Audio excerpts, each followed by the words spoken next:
Fala galerinha, Chave do Enem no ar, passa correndo, já estamos na segunda semana de conteúdos do quarto bimestre. Para você que está chegando atrasado, olha, corre lá que já tivemos a primeira semana com linguagens, hoje nós estamos na segunda semana e você sabe, segunda semana é matemática.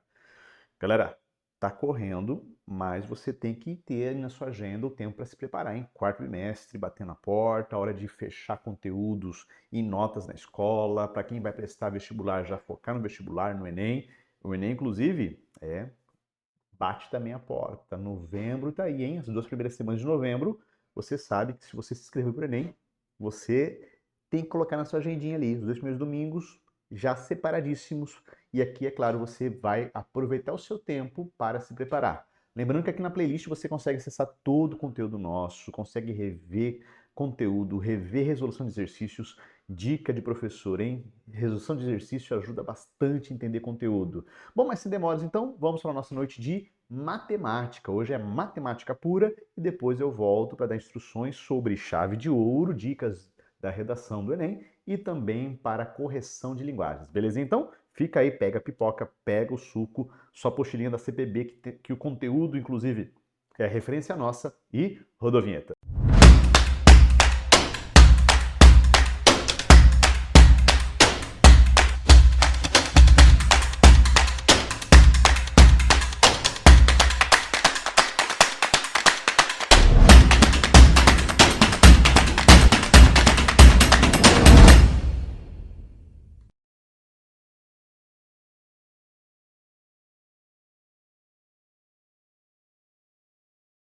Olá, meu aluno, tudo bem? Seja muito bem-vindo. Essa é a nossa aula de matemática, você que é do terceiro ano.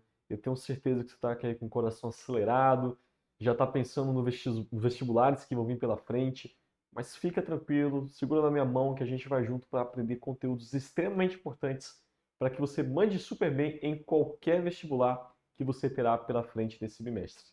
Tranquilo? Pega as tuas coisas, pega teu material, pega a tua mesa para colocar tudo certinho, né? Se mesa não dá para colocar. Pega teu caderno, teu livro, teu lápis, tua água, deixa tudo perto aí e vamos junto porque o assunto já está na tela. Hoje nós vamos falar sobre números complexos, professor. É isso aí. Números complexos, meu querido jovem. E por mais que ele tenha esse nome complexo, ele não é complexo, tá? A gente vai desmistificar esse parâmetro aqui colocado, dizer que números complexos é difícil. Não é difícil. Ele só exige todo o seu conhecimento do ensino médio, tá bom? Mas, fora isso, ele é bem tranquilo. A gente vai começar falando um pouquinho mais, para entender números complexos, eu quero deixar bem claro que essa não é a origem dele, ok? A gente usa o que eu vou mostrar para vocês agora de forma didática, mas ela não é a origem dos números complexos. Os números complexos, eles se originam, eles iniciam a sua existência por conta de uma questão. Era resolver equações do terceiro grau. Eles travavam na hora de resolver equações do terceiro grau. Não tinha mais saída, não tinha para onde ir. E aí, por meio disso, houve-se a necessidade. Aí a gente não sabe se a gente pode falar que foi descoberto ou se criaram. Na matemática, a gente tem essa dúvida se é uma coisa descoberta ou se ela é criada. Depende da vertente que você segue. Se você for dos gregos ali, você vai dizer que a gente descobriu. Se for da vertente mais moderna, você diz que a gente cria, né? Porque já que matemática é ciência, então a gente cria. Tá bom? Ou a gente vai desdobrando aí. Então observe a seguinte solução da equação de segundo grau. X ao quadrado mais 9 igual a zero. Tá, professor? A gente resolve essa equação de maneira muito simples. É só passar o 9 para o outro lado. E aí a gente pega, manda o 2 ali que está na potência como raiz quadrada. E aí fica tranquilo, easy. É isso, jovem. Acompanhe comigo o seguinte. Se eu passo 9, fica x igual a menos 9. Opa, opa, opa, opa, opa. Alguma coisa está acontecendo de errado aí. Se eu mando 2 para o outro lado, fica x igual a raiz de menos 9. Só que eu quero que você lembre o seguinte: nos números reais, existe um número multiplicado por ele mesmo que fica negativo? Não, não existe.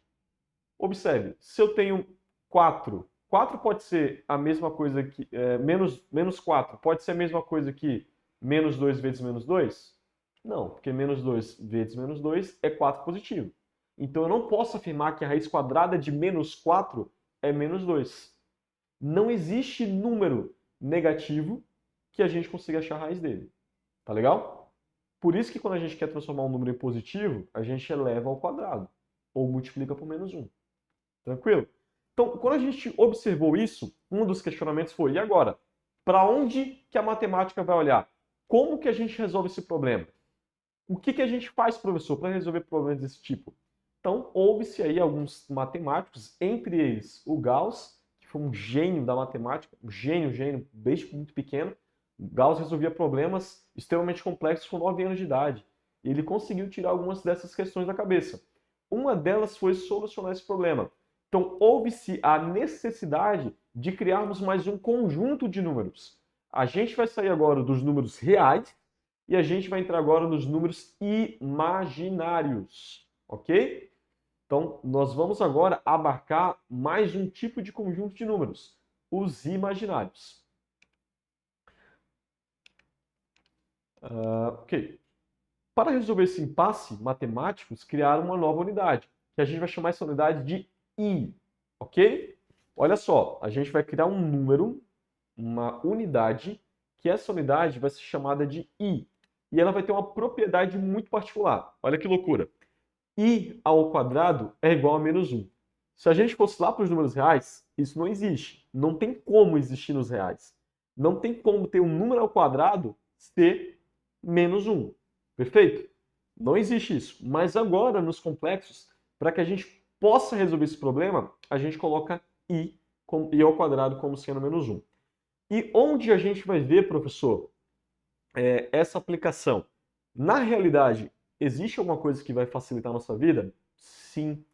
Quando a gente trabalha na engenharia elétrica, nossa, cara, você vai utilizar muito isso. Muito. Porque a gente trabalha com correntes alternadas. E nas correntes alternadas, a gente precisa levar em consideração essas partes negativas aí, tá? Computação gráfica utiliza muito. Física quântica. Você só acessa essa aula. Essa aula mesmo que você está vendo. Você só acessa essa aula porque os números imaginários existem. O sistema de satélite que a gente faz a transmissão só existem por conta dos números imaginários. A gente leva em consideração esses números para poder resolver. A matemática pura para resolver equações polinomiais, e aí eu estou falando já de equações do terceiro grau, tá? Qual é a definição formal, professor? Então a gente vai dizer o seguinte, lembre-se que I é igual, I ao quadrado é igual a menos 1. Não esqueça, não pode esquecer disso, hein? Jamais. O número complexo, ele é de tal forma, ele é escrito como sendo um número Z, tal que ele vai ter A mais BI. Traduza para o português, professor. Esse A será a parte real, então esse A é um número real, está lá dentro dos números reais, pode ser 1, 2, 3, menos 1, raiz de 2, π, qualquer número real, tá? Mais uma parte imaginária. Vamos, por exemplo, 3 mais 2i. Então a gente tem ali 3 como sendo a parte real e 2 como sendo a parte imaginária. Tranquilo? Menos 5i. A gente tem que a parte real é 0 e a parte imaginária é menos 5. Tranquilo? Professor, número 4, ele pode ser considerado um número complexo? Pode. 4 pode ser complexo. Por quê? A parte real é 4 e a parte imaginária é 0. Tá? Então a gente tem aí que os números imaginários eles são formados na forma A mais BI. Dessa forma, a gente garante que qualquer número real também pode ser um número complexo. Tá? Então, se B é um número real positivo, a gente tem o seguinte. Lembra lá do problema do raiz de menos 9? A gente resolve agora. Você vai pegar raiz de menos B, vamos aplicar como raiz de menos 9, e você vai fazer, no lugar de esse menos aí, você tira ele fora da raiz. Ele vai ser I. Por quê, professor? Porque I ao quadrado é quanto? Você digitou, hein? I ao quadrado é quanto? Exatamente. I ao quadrado é menos 1. Então, como I ao quadrado é menos 1, a gente coloca ele para fora lá. Fica I igual a raiz de B. Então, vamos resolver nosso problema aqui? Vamos supor que eu tenho menos raiz de 9 vezes, perdão, raiz de menos 9 vezes raiz de menos 16. Como é que a gente resolve esse problema, professor? Da definição formal, a gente pega esse menos do menos 9, a gente transforma ele em i. O i sai para a raiz, da mesma forma o negativo sai para fora da raiz como i. Aí a gente faz agora raiz de 9, 3, raiz de 16, 4. E aí perceba comigo que eu tenho i vezes 3 vezes i vezes 4. A gente consegue multiplicar i vezes i. Fica i ao quadrado.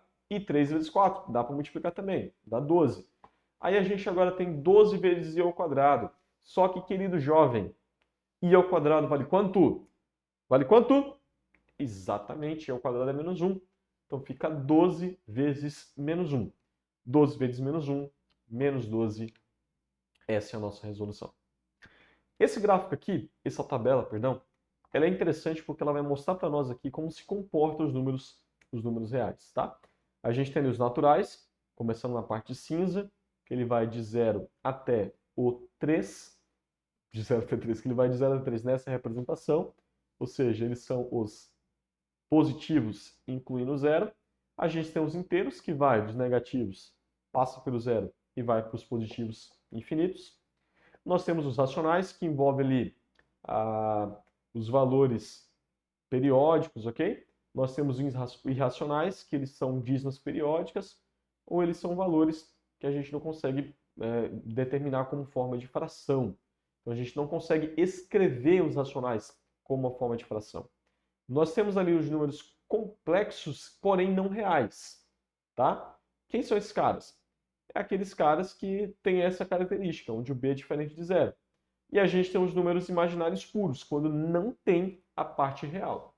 No final das contas, todos esses estão dentro de um grande conjunto chamado números complexos. Vamos lá. Resolva a equação x² mais 6x mais 13 igual a zero. Note comigo o seguinte, primeiro passo é a gente achar o valor da Bhaskara, né? Então, já aplicando direto aí, fazendo Bhaskara, nós encontramos facilmente o valor. Então, a gente tem aqui, nós temos dois valores possíveis para esse cara. A gente tem 6 é igual a mais ou menos raiz de 16 vezes menos 1, já que a gente está pegando aquele i e transformando em menos 1. E a gente vai fazer agora, no lugar de menos 1, ele sai para fora, o menos sai para fora como sendo i. Fica 6 mais ou menos raiz de 16 vezes i dividido por 2. Aí a gente tem as nossas duas possíveis soluções. Por quê, professor? Porque eu tenho 6 mais 4i dividido por 2. Dá para dividir os dois lados por 2. Então, 6 dividido por 2, 3. 4i dividido por 2, 2i. E a gente tem a segunda solução quando a parte é negativa, tá? Vamos para as nossas operações. Quais são as operações existentes aí dentro dos números complexos? A gente tem algumas operações que são bem legais. Mas antes de falar dela, vamos dar aquela velha e boa pausa para hidratação. Vou pegar aqui meu galão, você pega a tua garrafa de água aí e a gente se hidrata junto.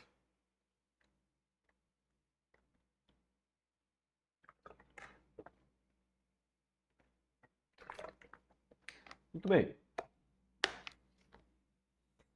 Então nós vamos ter aqui agora algumas operações. Entre elas, a mais simples de todas é a operação de soma e subtração, ou as mais conhecidas, né? As operações de soma e subtração, ela é bem tranquila, porque a gente consegue fazer o seguinte. Como é que a gente soma dois números complexos? A gente soma dois números complexos fazendo a seguinte coisa. Você vai somar parte real com parte real, parte imaginária com parte imaginária. Então nós temos um exemplo bem prático. 2 mais 3i mais 1 menos 5i. O que a gente faz? Você pega o 2, que é real, soma com 1, que é real. 2 mais 1, 3. Você vai pegar o 3i, que é imaginário, e vai, neste caso, somar com menos 5i. Só que somando esses caras, eu estou diminuindo. Então vai ficar 3 mais menos 5, que é 3 menos 5. Menos 2 é a minha resposta. A próxima operação que é muito comum é a operação de multiplicação, tá? O que a gente faz quando é multiplicação de dois números complexos? A gente vai pegar fazer o produto através da distributiva, conhecido por muitos aí como chuveirinho. Então você vai fazer 1 vezes 3, vai fazer agora menos 2 vezes 1, tá? Mais o resto da outra parte. 1 vezes 1 mais 2 vezes 3 i. Então distribui legal esses caras e realiza a conta bonitinha até chegar no 1 mais 7i. Outra operação muito importante que nós temos agora é a operação de conjugado. O que seria o conjugado, professor? Imagina que é o inverso, tá? O contrário, a operação contrária do seu número complexo. Então, se eu tenho um número complexo como sendo a mais bi, o meu conjugado ele vai ser o contrário disso. Vai ser a menos bi. Tranquilo? Beleza? Fácil, fácil, easy, easy. Como é que a gente representa o conjugado? Conjugado você representa como sendo um z e uma barra em cima. A gente indica essa notação quando a gente quer falar assim, ó, esse número é conjugado de um outro número complexo que a gente já viu, tá? Nós temos uma propriedade muito particular mesmo, que vale a pena ressaltar. É cobrada em alguns vestibulares, inclusive com uma frequência legal, tá? No Enem não é muito cobrada essa parte, mas em outros vestibulares eles costumam cobrar bastante. Quando eu faço z, que é o número complexo comum, e eu multiplico pelo seu conjugado, que é o z barra, nós temos aí uma propriedade que diz que basta você pegar o número real elevado ao quadrado e somar com o número real com o número imaginário ao quadrado. Só que detalhe importante, o conjugado, a multiplicação do número real, do número complexo pelo seu conjugado, me dá um valor real. Então olha que curioso. Se eu tenho dois complexos, né, porque o conjugado não deixa de ser um número complexo, eu multiplico um complexo pelo seu próprio conjugado complexo, eu obtenho um número real. Como é que eu obtenho isso, professor? Vou pegar os valores, tanto real como imaginário, elevo ao quadrado e somo eles. Divisão. E essa é importante a gente notar. Se eu tenho dois complexos quaisquer, por exemplo, A mais BI e C mais BI, o que eu faço?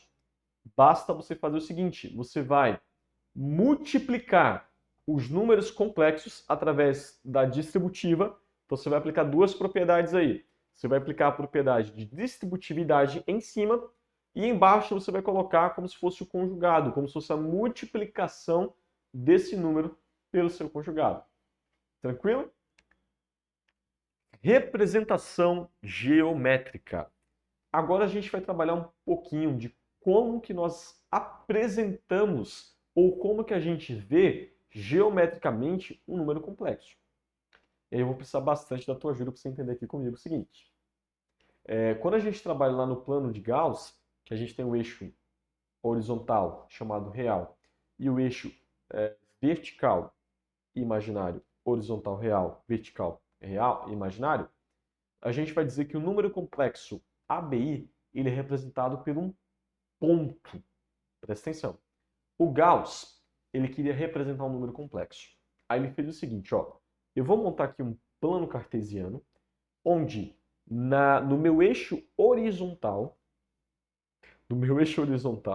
nós vamos colocar os números reais. No meu eixo vertical, nós vamos colocar os números imaginários. E este ponto, ou qualquer ponto dentro desse plano cartesiano que o Gauss chamou de plano de Argand-Gauss, ele será a representação de um número complexo. Só que, observe, nós vamos ter um módulo. O que é o módulo, professor? O módulo do número complexo é um valor real que me diz qual é o tamanho desse número complexo entre a origem no plano de Argand-Gauss até o meu ponto lá que eu quero representar. Então seria, qual é o tamanho do meu número em unidade? Seria basicamente isso. Exemplo, se eu tenho 3 mais 4i, que é um número complexo, e eu quero saber quem é o módulo deste número complexo, eu vou fazer 3 ao quadrado, que dá 9, mais 4 ao quadrado, que dá 16. 9 mais 16, 25. Raiz quadrada de 25, 5. Esse é o meu número complexo. Esse é o meu módulo do meu número complexo. Meus queridos alunos, foi um prazer estar aqui com vocês. Eu espero que você realmente tenha curtido essa nossa aula, que você tenha mandado super bem, que você tenha compreendido tudo aquilo que a gente falou.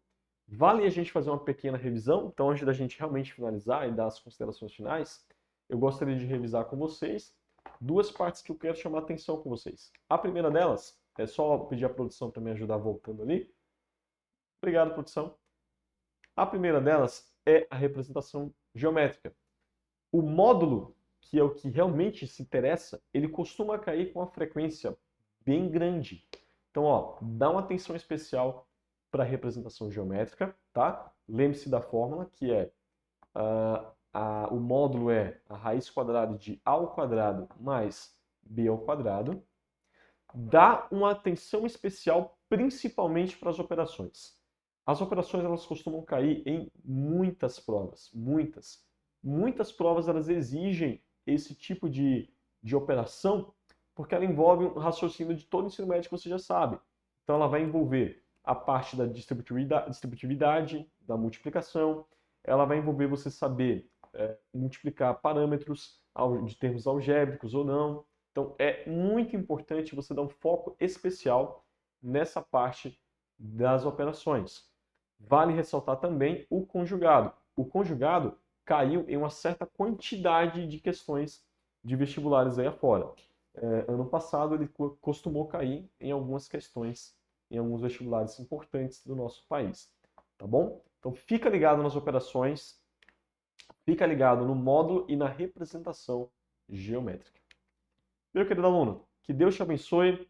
Você pode retornar a ver essa aula quantas vezes você achar necessário. Você pode pausar, tentar fazer os nossos exercícios e deixo já de mão para vocês aí o nosso simulado. Ele está chegando. Eu quero que você preste bastante atenção em cada questão, faça ele com calma, tenta resolver pausadamente cada parte que é necessário, tenta retornar nessa aula, verificar as fórmulas, a ideia, da onde surgiu, as representações, para de fato você poder resolver e mandar super bem no nosso simulado. Te vejo na nossa resolução dos exercícios. É isso. Que Deus te abençoe. Tchau!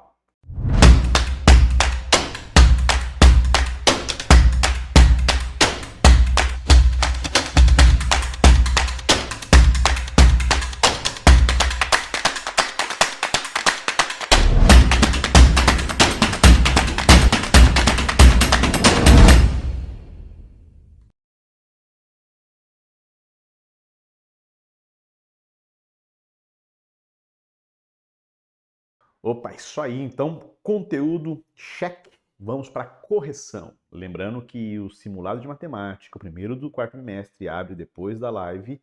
E agora você vai corrigir o simulado de linguagens que fechou hoje, às 19 horas. Mas antes, o professor Tuts está aqui para falar de dicas, dar dicas, falar e dar dicas sobre redação do Enem.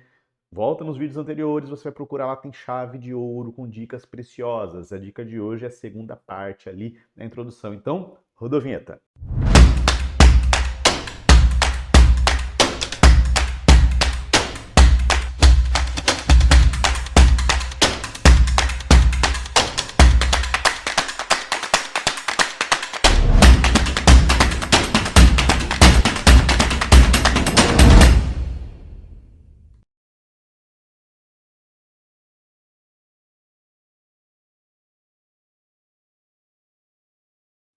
Fala galerinha aí, mais uma vez Tuts na área contigo, chave de Enem, chave de ouro, todos juntos aqui para a gente tirar 1000 na redação. Vamos juntos? Então, na aula passada sobre o quê?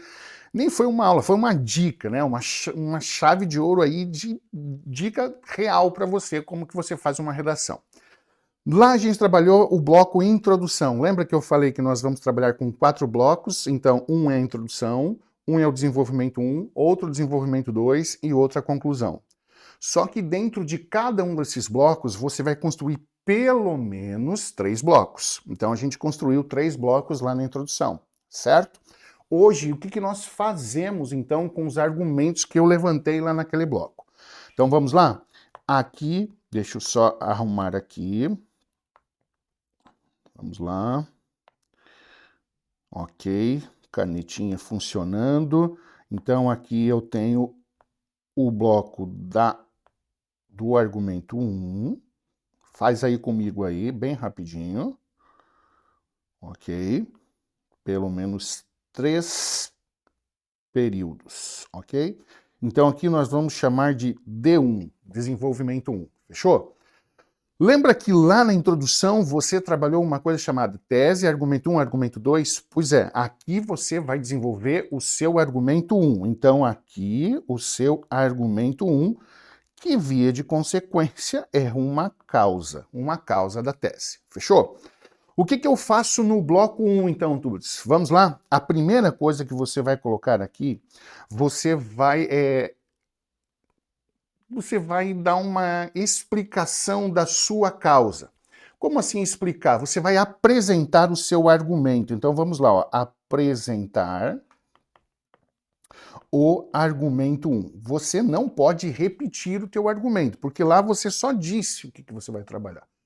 Então, se o seu argumento 1 é assim, lembra que eu dei o argumento, ó, eu não gostei da aula do Tuts, por quê? Porque ele não domina o conteúdo. Você não pode apresentar o argumento aqui e falar assim, o Tuts não domina o conteúdo. Você fala que o demonstrar da minha aula, né, deixou claro de que eu não domino o conteúdo, e o Enem é necessário que você tenha, então, assim, um vislumbre muito claro das coisas. Você vai apresentar isso para mim. Você não pode só repetir, tá? O que que eu faço no bloco 2? O bloco 2 é quando você vai agora provar o teu argumento, entendeu? Eu preciso provar. Imagina que eu tô lá num júri e eu digo assim, ó, o meu cliente é inocente. Bicho, eu preciso provar que ele é inocente, entendeu? É isso que nós fazemos aqui. Contextualização é feita lá na introdução. Aqui não é contextualização. Aqui é o meu argumento sendo provado. Então aqui eu vou trazer aqui um intertexto, ok? Intertexto. Esse intertexto ele pode ser lei, ele pode ser literatura, ok? Esse intertexto ele pode ser arte como um todo, vamos utilizar cinema, filme, série, ok? Ele pode ser filosofia, ele pode ser sociologia, ele pode ser história, ok? E qualquer outra base do conhecimento que exista, biologia, física, química, geografia, imagine todos os componentes curriculares que você tem. Aqui é o momento de você utilizá-los, ok? Beleza. O que que eu faço no terceiro bloco? No terceiro bloco, no terceiro período, o que que eu faço? Eu faço o fechamento. Fechamento. Ok? Beleza? Agora tem uma coisa. A parte do Enem mais importante, ela fica nesse bloco aqui, ó. Que eu tô riscando aqui. Risca aí e coloca assim, ó. Top. Essa parte aqui é a parte mais importante do texto. Por quê? Porque quando você deu o seu argumento, aqui você vai provar o seu argumento. Então não adianta só jogar o intertexto. Você vai colocar o intertexto, imagine que o intertexto seja assim, ó. Você vai pegar aquele clichêzaço que mais é utilizado no Enem, que de acordo com fulano de tal, a educação é a arma mais poderosa para mudar o mundo. Nossa, esse é o clichê do Enem, hein? Colocou o ponto? Não, não posso fazer isso. Você vai colocar o seu intertexto, você vai colocar... Opa, fiz uma coisinha aqui. Uhum. Então imagina lá, ok? Imagina que está lá nesse bloco. Então você colocou o seu intertexto, tá? Ó, intertexto. Quando você colocou o seu intertexto, você vai colocar uma vírgula, você vai colocar ou seja, e você vai relacionar esse intertexto, tá? Com o seu argumento 1. Como assim?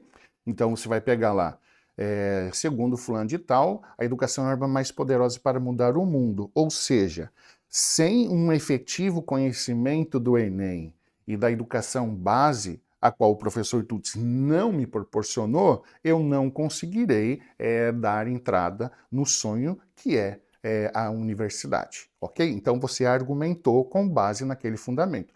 Obviamente no Enem tu não vai utilizar a primeira pessoa, pelo amor de Deus. Primeira pessoa, jamais, ok? Jamais. Você não utiliza a primeira pessoa, fechou?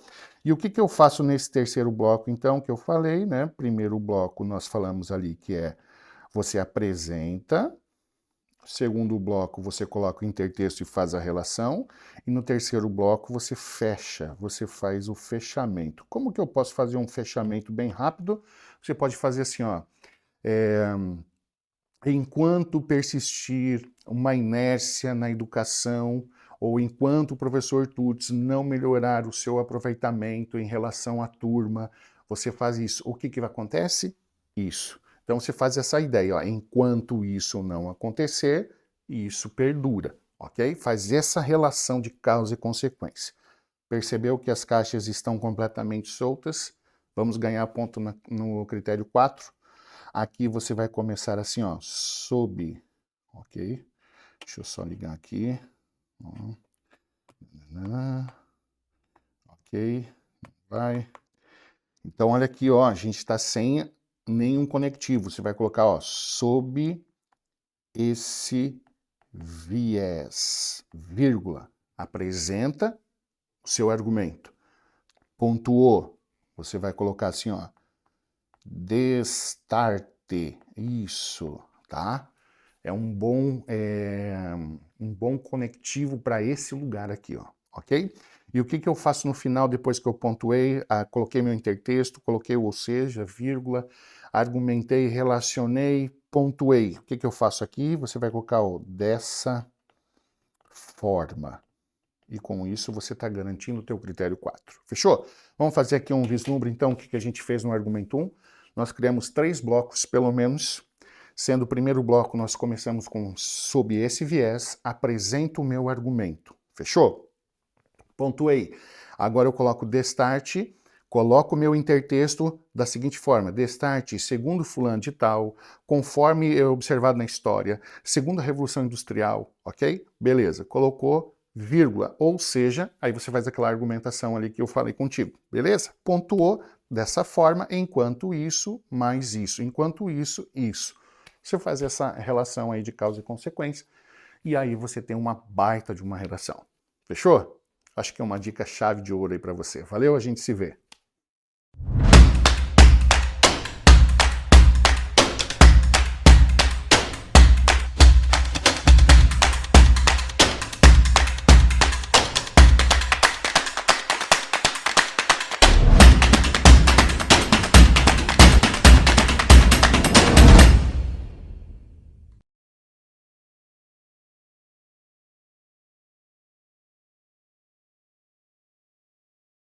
Fala, galerinha! E aí, vamos para a resolução dos nossos exercícios?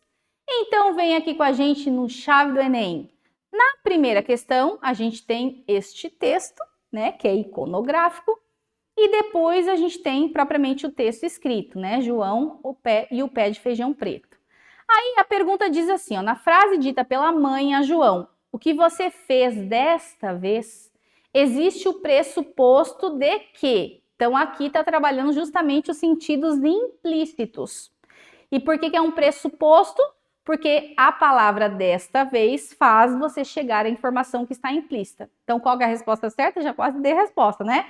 Alternativa A, que o menino era comumente muito travesso. Então, quando ele diz desta vez, significa que ele já fez isso outras vezes, certo? Então, a única alternativa que traz essa ideia é a A. A letra B, não, a número 2, também tem este texto. E a pergunta é a seguinte, ó. A passagem do texto, a última romântica, em que a palavra sublinhada instaura um pressuposto é... Então, ele pega alguns trechos ali do texto para que você perceba em qual delas existe ali um pressuposto, ou seja, uma palavra que vai carregar uma informação implícita. Então, vamos lá? O que você respondeu? Se você colocou a letra C, você acertou, ó, onde até as garotas de esquerda consomem horas dentro da academia. Então, é como se elas não tivessem esse hábito. O até traz esse pressuposto, ou seja, essa informação implícita. Agora, na letra A, esses objetos que dão prazer. Não, aqui não tem nenhum pressuposto. Na letra B, era uma forma de participar do universo de excessos da cantora. Também aqui não tem nada de pressuposto. Sob o aspecto clínico. Não, ele só está dando informação. Quando que isso acontece? Sob essa situação. E na letra E, com suas antecessoras, M leva ao extremo o ethos romântico. Aqui você só tem ali um complemento de um verbo que não carrega em si um pressuposto, ok? Questão 3, a gente também tem ali um texto, rios sem discurso. E a pergunta é, no texto predominam, olha lá a palavrinha predominam, tá? As seguintes funções da linguagem. E aí, o que você marcou? Se você colocou letra C, metalinguística e poética, você acertou. Agora, por quê? Vamos lá, ó. Rios sem discurso. E aí vem um texto, né? Uma poesia. Quando um rio corta, corta-se de vez o discurso, o rio de água que ele fazia. Cortado, a água se quebra em pedaços, em poços de água, em água paralítica. Em situação de poço, a água equivale, parará, parará, e aí ele vai falando de o que acontece com esse rio. Ele vai descrevendo o que vai acontecendo com ele. Então, ele usa o próprio texto para explicar o que acontece com o rio. Então, ali a gente tem a função metalinguística. E por que poética? Porque ele faz uso de uma linguagem trabalhada, pensada, com sentidos figurados da linguagem. Então, por isso que é metalinguística e poética, né? Ele não tenta convencer ninguém, então não tem como ser conativa, por exemplo, né? Na letra B e nem na D. A letra E tem metalinguística, mas ali não tem nada de fático, ele não está tentando estabelecer o contato com alguém por meio de alguma expressão de contato, tá? E muito menos a letra A, que daí não tem nenhuma das duas situações, não é nem fático nem referencial, porque não traz uma informação propriamente dita, certo? Na questão 4, nós temos um outro texto. Eu quero compor um soneto duro, como poeta algum ousar escrever. Eu quero pintar um soneto escuro, seco, abafado, difícil de ler. Acho que dá para você já imaginar a função da linguagem, né, gente? Estão presentes as funções poética e metalinguística da linguagem, uma vez que o texto chama atenção para o arranjo singular da mensagem e discute o código. Por que discute o código? Porque ele está usando um poema para explicar como ele vai escrever, como que ele vai compor esse poema, esse soneto, tá? Duro, que alguém nunca ousou escrever, e aí ele vai descrevendo justamente como ele quer escrever esse poema, certo? Então, linguagem figurada e também metalinguística, beleza? E na última questão, a gente tem ali uma reportagem. Então, ó, uma coisa importante de se falar. Sempre que tiver uma questão relacionada a uma função da linguagem, observe o gênero textual, porque ele já dá alguns indícios de que funções podem estar presentes ali. Então, por exemplo, nesse tipo de texto, que é uma reportagem, né, uma reportagem séria, você acha que vai ter linguagem figurada? Não, né? Uma reportagem, ela tem como intenção informar a população sobre algo, ó. Então, se é informar sobre algo, provavelmente qual é a função ali relacionada? Ó, já dei uma dica muito boa. E aí ele vai falar dos sintomas, de como é o tratamento, como ocorre a transmissão, tá vendo? Informações de utilidade pública. E aí a pergunta é, no que tange às funções da linguagem, o texto acima é um exemplo de função, acho que eu já dei a resposta, referencial, que também pode ser chamada de denotativa, justamente porque tem como principal função informar a população, certo? Então preste bastante atenção em questões de função da linguagem, também aos gêneros, porque os gêneros já dão indícios das funções que podem ali estar relacionadas, beleza? Um abraço para todos, espero que vocês tenham ido muito bem.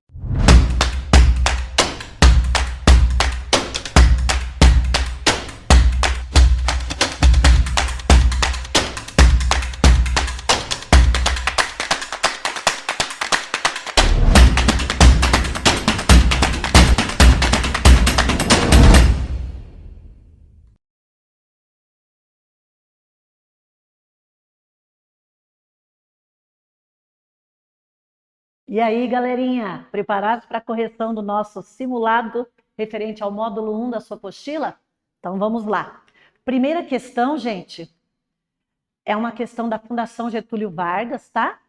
E aí, vocês se lembram que nós falamos de obras de autores conhecidos mundialmente, que eu falei com vocês sobre Miguel de Cervantes, Dom Quixote, falei sobre Ensaios sobre a Cegueira e falei também de Carlos Drummond. Estão lembrados? Então, eu trouxe questões aqui dentro do simulado voltados para esses autores, ok? Então, nós temos aqui um fragmento, né, da obra Dom Quixote. Na verdade, é o Miguel de Cervantes falando de como foi a criação de Dom Quixote. Só para mim nasceu Dom Quixote, e eu para ele. Ele para praticar as ações, e eu para as escrever. A contar com pena de avestruz, grosseira e mal aparada, as façanhas do meu valoroso cavaleiro, porque não é carga para os meus ombros, nem assunto para o seu frio engenho. E a esse advertirás, se acaso chegares a conhecê-lo, que deixe descansar na sepultura os cansados e já apodrecidos ossos de Dom Quixote. Pois não foi outro o meu intento, senão o de tornar aborrecidas dos homens as fingidas e disparadas histórias dos livros de cavalaria, que vão já tropeçando com as do meu verdadeiro Dom Quixote, e ainda hão de cair de todo, sem dúvida. Miguel de Cervantes, Saavedra, Dom Quixote de la Mancha, 1991. Então, sobre a obra em questão, é correto afirmar que... E aí, gente? Nossa, eu não vou ler todas as questões, amores. Olha só essas questões. As alternativas. O que você respondeu? Me fale. Então, gente, vamos lá? A resposta correta é a letra D. Se você prestou atenção no fragmento sobre o que o Cervantes fala da sua obra e do seu personagem, ele criou Dom Quixote, o cavaleiro andante, um fidalgo cujas proezas o tornam inadequado à época moderna, marcando o limite entre o heroísmo e a fantasia. Porque a gente sabe, né, que ela é um romance que vai trabalhar com esse realismo fantástico, tá? Pois não só aspira a uma missão purificadora do mundo, é isso que o Dom Quixote acreditava, como acredita nela e revela que na passagem do homem medieval para o moderno, a cavalaria era algo ultrapassado. Então, claro, quando ele trabalha todo o personagem é com o intuito de tirar esse sarrinho, né, gente? Questão 2 agora do Enem. É um trecho da obra Ensaios sobre a Cegueira, e se você observou na leitura, vocês vejam que o José Saramago, ele usa bastante vírgulas, ele mistura a fala das personagens, não marcando essas frases para a gente, essas falas, melhor dizendo, com parágrafo, com travessão. Então é uma leitura bem misturada, densa, que exige bastante a nossa atenção. E isso, gente, é uma das características do José Saramago, tá? Não é à toa que ele foi Prêmio Nobel de Literatura, né? Em 1998. E aí, gente, ele, né, diz assim, ó, um fragmento só. Estivemos internados desde que a cegueira começou. Ah, sim, a quarentena não serviu de nada. Por que diz isso? Deixaram-nos sair. Houve um silêncio e nesse momento percebemos que os soldados que nos vigiavam tinham desaparecido. E saíra, sim, os vossos soldados devem ter sido dos últimos a cegar. Toda a gente está cega, toda a gente, a cidade toda, o país. Então vocês vejam que depois da vírgula vem letra maiúscula, não tem ponto, né? Nem momento aqui a gente vai ter o ponto, tá? Sinal de pontuação, ponto, apenas a vírgula. Então veja, o que vem a pergunta? A cena retrata as experiências das personagens em um país atingido por uma epidemia, no caso a cegueira, tá, gente? No diálogo, a violação de determinadas regras de pontuação. E aí, o que é no diálogo, a violação de determinadas regras de pontuação? Elas revelam uma incompatibilidade entre o sistema de pontuação convencional e a produção do gênero? Eu não vou ler cada uma das questões. O que você respondeu aí? Me conte. Não tem como você me contar, né? Não, eu queria saber. Vamos lá? A resposta certa é a letra C. Singulariza o estilo do autor. Lembra que eu falei que isso é uma particularidade, tá, do José Saramago, quando ele não emprega determinados sinais de pontuação e auxilia na representação do ambiente caótico. Por quê? Pensa, gente, uma epidemia, né? O ambiente em que eles estavam é um ambiente caótico. E olha, fica aí a dica de leitura para você, tá? Ensaio sobre a cegueira. Você vai começar a pensar nesse homem que no meio da sociedade ele é civilizado. Mas quando ele se afasta desse meio social, né? Questão 3 do Enem é um texto do Carlos Drummond de Andrade. Aquele bêbado, juro nunca mais beber, e faz o sinal da cruz com os indicadores. Acrescentou álcool. Nunca mais, né? Juro nunca mais beber álcool. O mais ele achou que podia beber. Bebia paisagens, músicas de Tom Jobim, versos de Mário Quintana, tomou um pileque de Segal, nos fins de semana embebedava-se de Índia reclinada, de Celso Antônio, curou-se 100% do vício, comentavam os amigos. Só ele sabia que andava mais bêbado que um gambá. Morreu de estilismo abstrato no meio de uma carraspana de pôr do sol no Leblon, e seu féretro ostentava inúmeras coroas de ex-alcoólatras anônimos. Gente, vocês perceberam que aqui a causa-morte do personagem, expressa no último parágrafo, adquire um efeito irônico no texto, porque ao longo da narrativa ocorre uma, e aí, metaforização do sentido literal do verbo beber. Esse cara parou de beber álcool, mas ele começou a beber leituras, ele começou a beber cultura, e ele morreu vítima de cultura. Não, brincadeiras, tá, gente? Brincadeiras à parte. E aí, como é que você foi? Foi bem? Espero que sim. Olha, um grande abraço, até o nosso próximo encontro.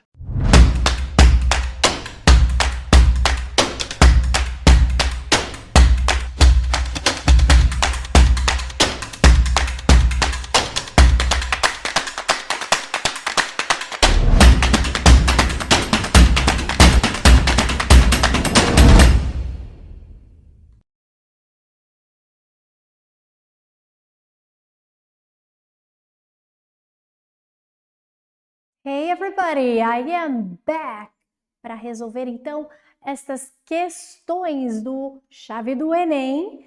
E vocês perceberam que a teacher colocou ali para vocês muita poesia, letra de música, porque são textos mais fáceis de encontrar figuras de linguagem, principalmente, ok? Então, eu recapitulei, tentei trazer para vocês dessa vez textos que pudéssemos explorar um pouco do que a gente estudou sobre o substantivo composto, adjetivo composto e também as figuras de linguagem, por exemplo, a metáfora, a hipérbole, a metonímia e por aí vai, ok? Então, nossa primeira questão, no man is an island. Nenhum homem é uma ilha. Então, ele está comparando o homem a uma ilha, dizendo o quê? O que ele quer dizer isso? Que nenhum homem é sozinho, é solitário, né? Tired of itself, cheio de si. Every man is a piece of the continent. Todo homem pertence a algum pedaço, a alguma parte do continente. Ou seja, ele quer dizer que todas as pessoas pertencem a parte de um todo. Então, pessoal, esse poema, a expressão No man is an island, refere-se a quê? Que é a ideia de conexão, somos todos dependentes, conectados uns aos outros, ok? E não separados. Essa era a ideia, então, figuras de linguagem. Então, se você entendeu o que trazia por detrás de No Man is an Island, fazendo esse comparativo, né, trazendo essa metáfora, você conseguiria, então, responder a primeira questão. Ok? Temos ainda a questão number 2, question 2, Spanish English. Então, nós temos ali, você viu que interessante? A junção de Spanish com English, dizendo, então, ali, né, a junção de dois idiomas. Então, nesse poema, o eu lírico, o que ele quer destacar com o Spanish English? Aí ele faz aquela mistura do inglês com o espanhol, pues estoy criando Spanish bicultural systems. Então, tá vendo, ó, bicultural, temos ali, ó, um substantivo composto, um adjetivo composto que fala sobre o sistema, um sistema bicultural. Temos ainda, ó, intertextual integration, outro adjetivo composto. Então, assim, pessoal, é cheio da gramática que a gente estudou. Radio, rock and roll. Viu aquele quando é junto, composto ali, ó, nós temos a palavra radio, a palavra rock and roll, todas juntas ali em uma só palavra, em um só substantivo. Então, tudo ali junto, hip hop, street salsa, standard English classroom, tudo isso para a gente praticar um pouco mais da gramática aprendida. Portanto, o eu lírico quer destacar o que com o Spanglish? Essa convergência linguístico-cultural existente, ok? Então, próximo, número 3, de novo, I tend the mobile now like an endangered bird. Então, ele está tratando a pessoa dependente ali do mobile, do celular, como alguém frágil, machucada. Então, quando ele fala essa repetição aqui, ó, text, text, text, olha ali a figura de linguagem. Our significant words, ele tá essa repetição de som, né? Então, broken chord. Então, ele está usando de metáforas, ele está usando, ó, like an endangered bird. Simile, né? Está querendo dizer que nós somos como pássaros machucados. Então, pessoal, ó, thumbs press. Tudo isso visto na nossa gramática como figuras de linguagem. E o que isso tudo significa? O que ele quer evidenciar? Qual é o sentimento que ele está destacando dentro desse poema? Essa insatisfação, né, como uma forma de comunicação. Ele está mostrando a sua insatisfação em forma de comunicação. Ok? Era um poema complexo, cheio de figuras de linguagem, mas vivo, né? Quando a gente vê esse tipo de linguagem, text, text, text, trazendo esse sentimento de repetição, ok? Então, isso tudo ajuda a gente a entender essa insatisfação na forma de comunicação. Nothing my thumbs press will ever be heard. Então, nada do que os meus dedos digitarem será alguma vez ouvido. Ok, pessoal? É isso! Vamos embora praticar. Não deixe de estudar. Está chegando sua hora, a hora da verdade, então não desanime. Vai para cima e conte comigo para tirar qualquer dúvida que venha a ter. Thank you so much and I'll see you. Bye!